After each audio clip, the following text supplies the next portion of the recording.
Question number 11, James Shaw. Thank you, Mr Speaker.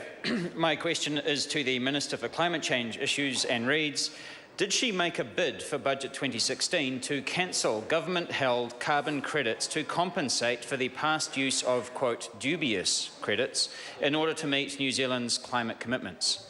Mr Speaker. Honourable Paula. Mr Speaker, the member will just have to be patient and wait until the budget tomorrow. One more sleep. It's so exciting. Supplementary. Supplementary question, James Shaw. To the Minister, why would anybody trust a country which, as New Zealand has done, covers up its rising emissions by using fake carbon credits and then refuses to do the right thing and pay them back when they have the chance? The Honourable Paula Bennett. Well, Mr Speaker, those units, as the member knows, were surrendered to meet our Kyoto obligations. Of the total that we submitted, they made up 26%, so the other 74 actually had the environmental integrity. The units that we have left are all of high environmental integrity, and so as a consequence we're drawing a line in the sand and moving on. Supplementary. Supplementary question, James Shaw. By what percentage did New Zealand's greenhouse gas emissions, net greenhouse gas emissions, increase between 2008 and 2014? The Honourable Paula Bennett. Mr Speaker, I'm not sure about that particular timeline. What I do know is the report that came out just last week, which said that they'd gone up by 1% in that 2014 report that we just put out. Point of order, Mr Speaker. Point of order, James Shaw. I seek leave to table calculations by the Parliamentary Library based on the report out last week showing that emissions increased 19% under national. Leave is sought to table that particular information prepared by the Parliamentary Library. Is there any objection? There is objection. Order. Mr Speaker. Order. Order. Order. Listen, we don't need to have the conversation from the side. Leave was put, leave was denied. That's the end of the matter.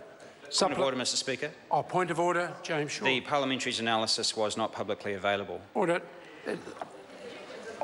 The leave, I need to determine whether the information would be useful. I determined it could have been.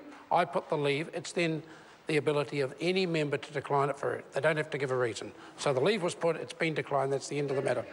Speaker, supplementary.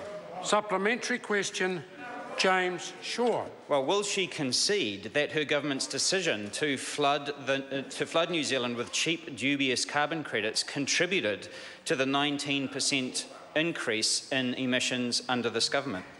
Speaker. The Honourable Paula Bennett. Certainly the advice that I've had is it's not surprising that we've had an increase in most recent years as the population has gone up. We're looking at more cars that are on the road, which means that transport has gone up. But actually, if you went on a percentage basis as to the level of population that's gone up and the actual emissions, then actually they've decreased slightly, but not overall because of our population increase. Supplementary. Order. Order. Supplementary question, James Shaw.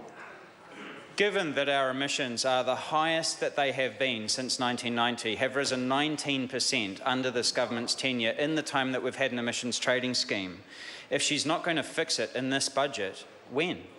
Mr Speaker. The Honourable Paula Bennett. As I've said, Mr Speaker, you can find out what's in the budget tomorrow, but what I would also say is that we have the highest population in this country that we've ever had as well. Order. Question number 12,